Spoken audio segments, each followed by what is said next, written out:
Welcome to Azur Lane Meta. Today we are going to be doing a special fleet building video of all carriers for the final PvP rush of the season.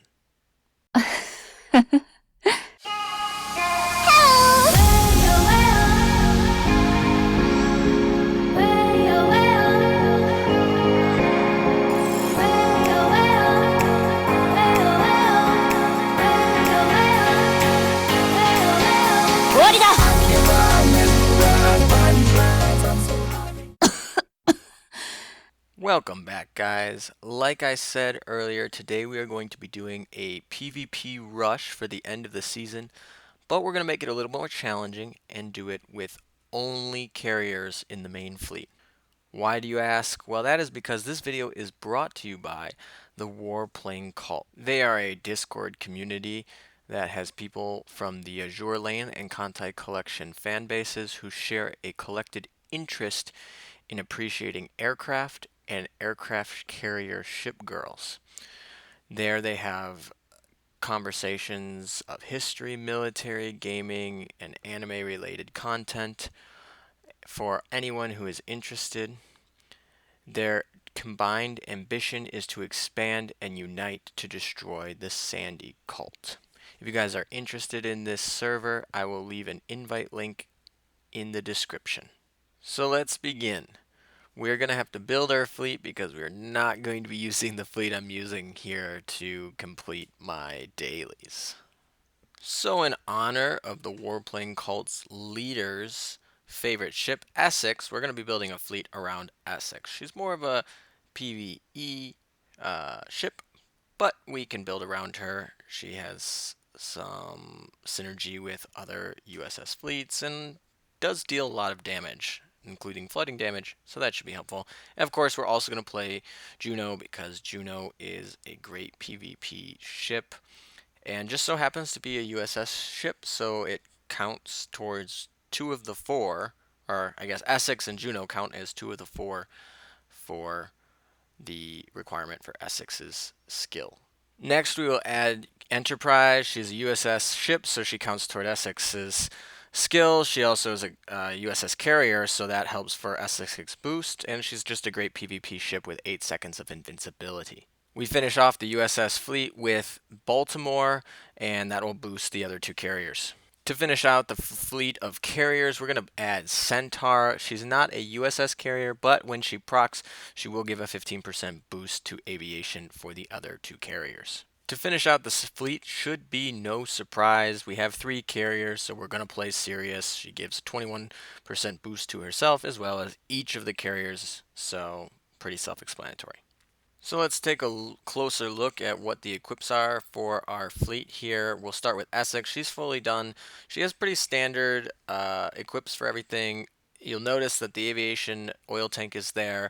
Don't take note of that because that should be aviation gasoline. However, there's only one, at the time of making this video, there's only one available in the game. So we're going to give that to Enterprise. We're going to keep her on the aviation fuel tank, but that'll be changing. Any note is we put the Repu on her just because we want her to be a little bit faster to get her closer to Centaur.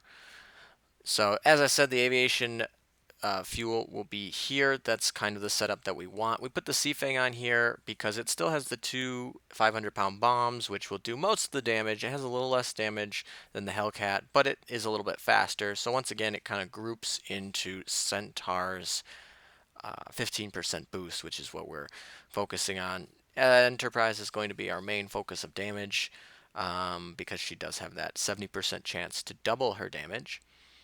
Essex is also going to be dealing a lot of damage, but a lot as well. So kind of the 2 pair of them is going to be killing it. And then Centaur. Centaur is different. She doesn't have the standard 332 of fighters, torpedo bombers, and dive bombers.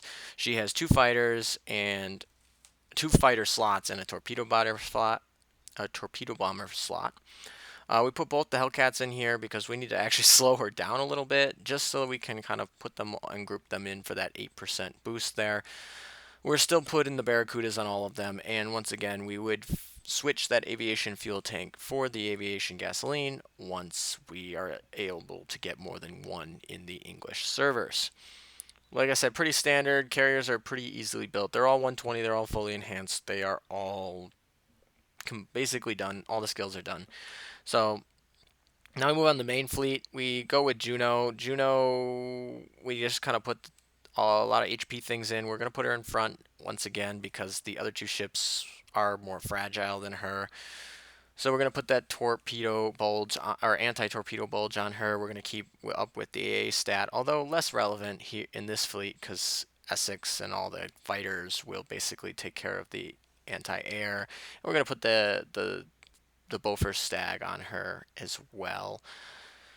And the better torpedoes got put on Sirius, not because she's necessarily too much better, but mostly because she is going to probably live longer and maybe potentially get a longer another shot off.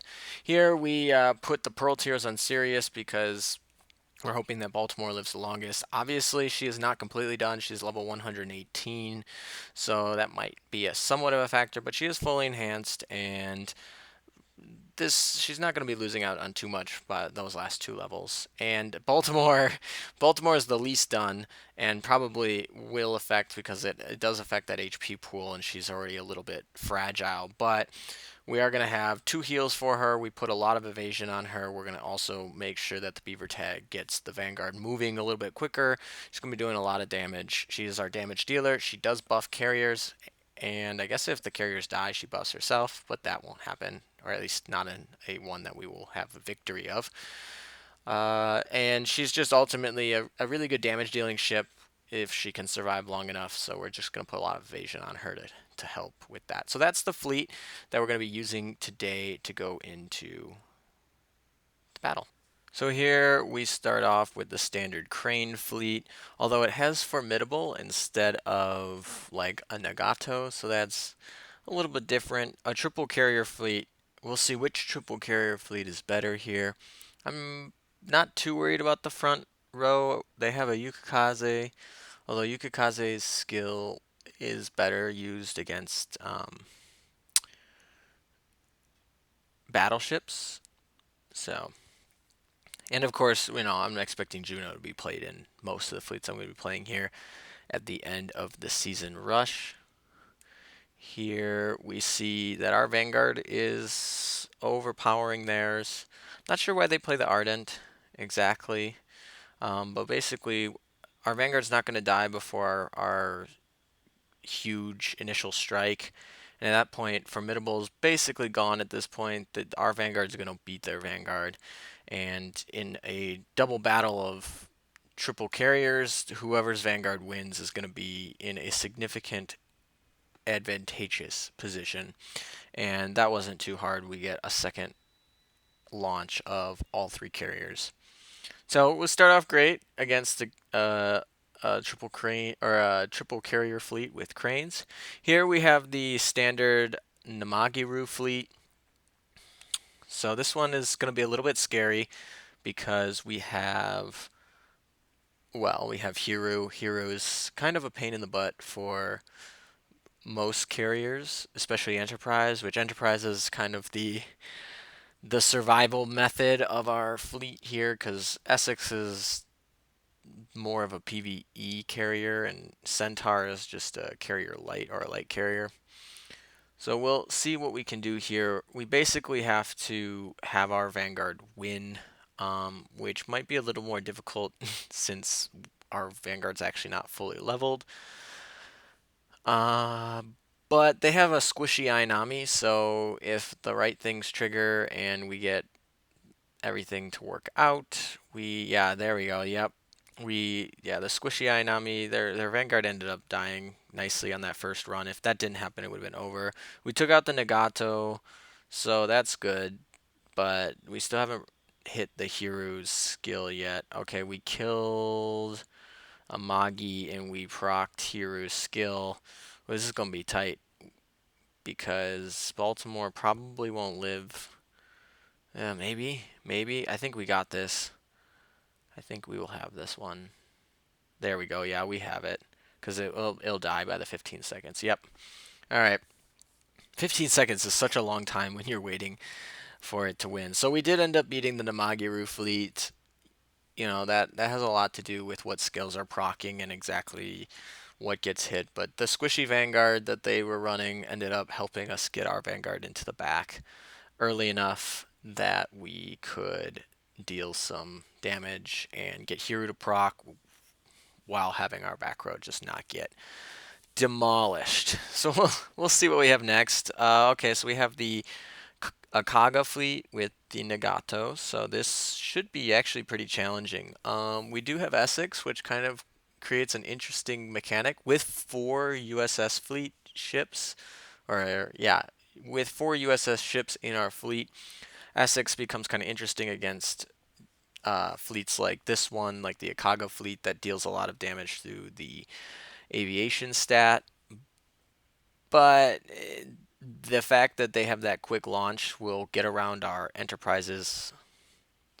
Ooh, flare. That hurts. We'll get around Enterprise's invincibility. The flare might be able to kill our Vanguard early. Okay, Juno died just at the right time. Thank you, Juno. Okay, we had our Pearl Tears proc, so Baltimore's the only one left. Oh, okay. So I guess that's the benefit of having Sendai is just both Vanguards die really quickly because Sendai has like no health and also gives the flares. Okay, wow. Okay, so we barely got it. Whew. Okay, that was tight. With the 2 USS carriers, Essex and Enterprise finishing it off. How it should be. Okay, we got another Akaga fleet, although this one should be pretty easy to beat because I don't know if this was a mistake on their part or what, but Nagato is not in the flagship position, so their carriers aren't going to get Nagato's boosts. I mean, it'll still be kind of a pain because they'll get each other's boosts and they'll still early launch, but Nagato is not the flagship. So I think that must be a mistake on their part, or maybe that's how they do their farmable fleet, or just to be lazy. I don't know, but this one I'm not too worried about because Nagato's boost is not applicable here. And we put Essex in the position for Nagato's barrage because Enterprise is going to be key. And yeah, we get everybody in the back line, and that's it. Did Juno even die there? No, Juno didn't even die in that. In that. Okay, so here we have another Namagiru fleet. I believe they're running pretty much the same ships as the ones that I had in my PvP fleet from an earlier video. Definitely not in the same positions, and I obviously don't know what equips they're running. So maybe we can, at least we can find out if they put the Pearl Tears on somebody. But yeah, positioning for our fleet doesn't matter too much because they're all carriers. Not really. I mean, it's mostly just to avoid Warspite is, I guess, the best positioning. So this one will be rough because we gotta figure out how to deal with St. Louis. St. Louis is gonna be a pain, if especially if they put a Pearl Tears on the Yukikaze. They did. Okay, so they put the Pearl Tears on the Yukikaze. Ooh. Okay. We got we got a lucky E proc, and I believe that also, yeah, double lucky E proc. That's helpful. And I think it also critted as well. So yeah, this is a rough one, but I think we might just get it. Yeah, we did. Okay. I wasn't sure if the Hiru was going to have another airstrike before Enterprise or not. Otherwise, it would have been close, but we got it before the airstrike of Hiru. Another Namagiru, but this time with Belfast instead of St. Louis. So should be a little bit easier since Belfast's smokescreen is not going to really hinder us at all. So that's going to be nice. And she's just less beefy.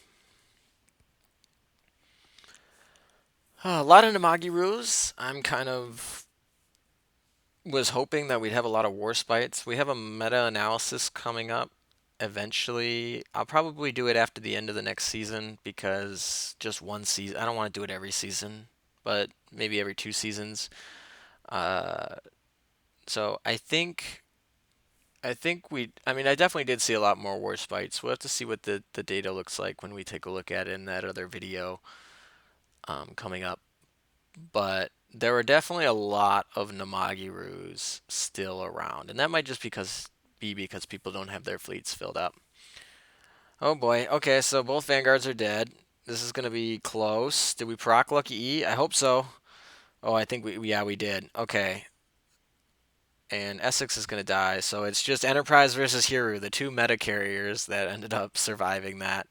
And oh, we proc Lucky E again. That should be it. That should be it. Yeah, there it is. Whew.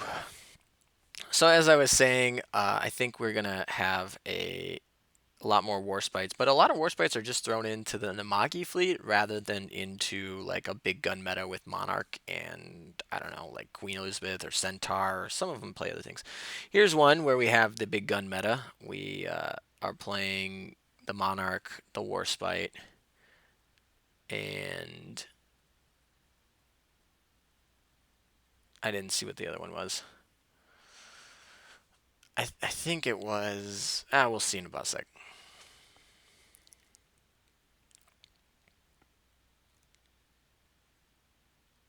Oh, King George the Fifth.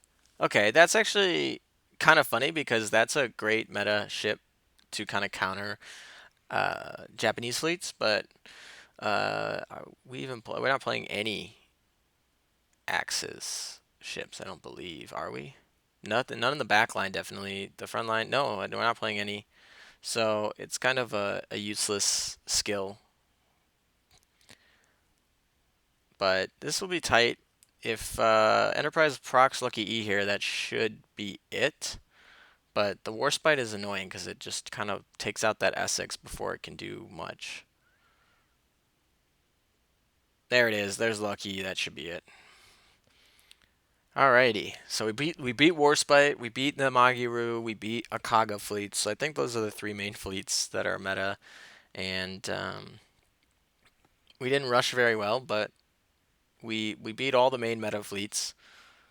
And I can't be too disappointed with the performance of my triple carrier fleet. I definitely do not recommend triple carrier fleets for standard use because if your Vanguard dies, you're gonna be struggling to kill. I think Saratoga has one. Oh, here's another Hiru Warspite fleet. So, uh, yeah, this one's gonna be rough because Essex is gonna get taken out, and then Hiru's also going to have its Lucky E, and Nagato is still a strong ship, even if it's not buffing too much. I think we'll get the front line to still. Yeah, okay, nice. Do we get the? Okay, the martyr off Juno. Okay, so we have our backline. Our backline did not take much damage there. I don't know what was going on. I guess that's kind of what happens when you have Warspite targeting backline. Your front line doesn't die as quickly, but this should be it because we have two backline fleets or ships that are just not going to get hit by Hiru here. That will just finish it when the 15 seconds ends. That was surprisingly went very well actually. There we go. And that's it. I think we finished in the top 100, but not top 10. Thank you guys for watching this video. If you like these videos, please subscribe to the channel. This was kind of just a fun little video. Thank you to the Warplane Cult again for promoting and sponsoring this video. Take care until next time.